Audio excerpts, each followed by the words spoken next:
হতে হবে সবাইকেই। আমরা সবাই খুব তাড়াহুড়া করি, খুব বেশি ব্যস্ততা দেখাই, যে তাড়াহুড়া করে যেতে চাই, একটু তাড়াতাড়ি চালান, জোরে চালান, আমার দেরি হয়ে যাচ্ছে।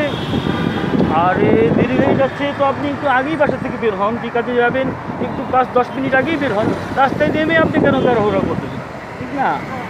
আপনাকে তো রাস্তায় নেমে তাড়াহুড়া করতে করাটা ঠিক না। আপনি আপনার জন্য আরেকজনের জীবন শেষ হয়ে যাবে, এটা তো ঠিক না। ধীর স্থিরভাবে নিয়মকানুন মেনে, আইন শৃঙ্খলা মেনে, রাস্তাঘাটের নিয়মকানুন মেনে, যানবাহনের নিয়মকানুন মেনে আমাদেরকে চলাচল করা উচিত, ঠিক না? আমি সবসময় এই কথাটা বলি। ওকে, আপনারাও সবাই সাবধানে থাকবেন, সাবধানে চলাচল করবেন। আপনাদের কাছে আমার বিনীতভাবে অনুরোধ, আমার প্রাণপ্রিয় ছেলে আমার সাথে আছে, সেও আপনাদেরকে একই অনুরোধ করবে।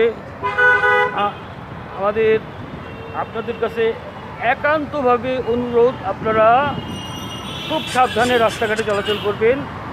একটা কথা সবসময় মনে রাখবেন, সময়ের চেয়ে জীবনের মূল্য অনেক অনেক বেশি। তাই কোনো কাজেই তাড়াহুড়া করবেন না, ধীর স্থিরভাবে কাজ করবেন।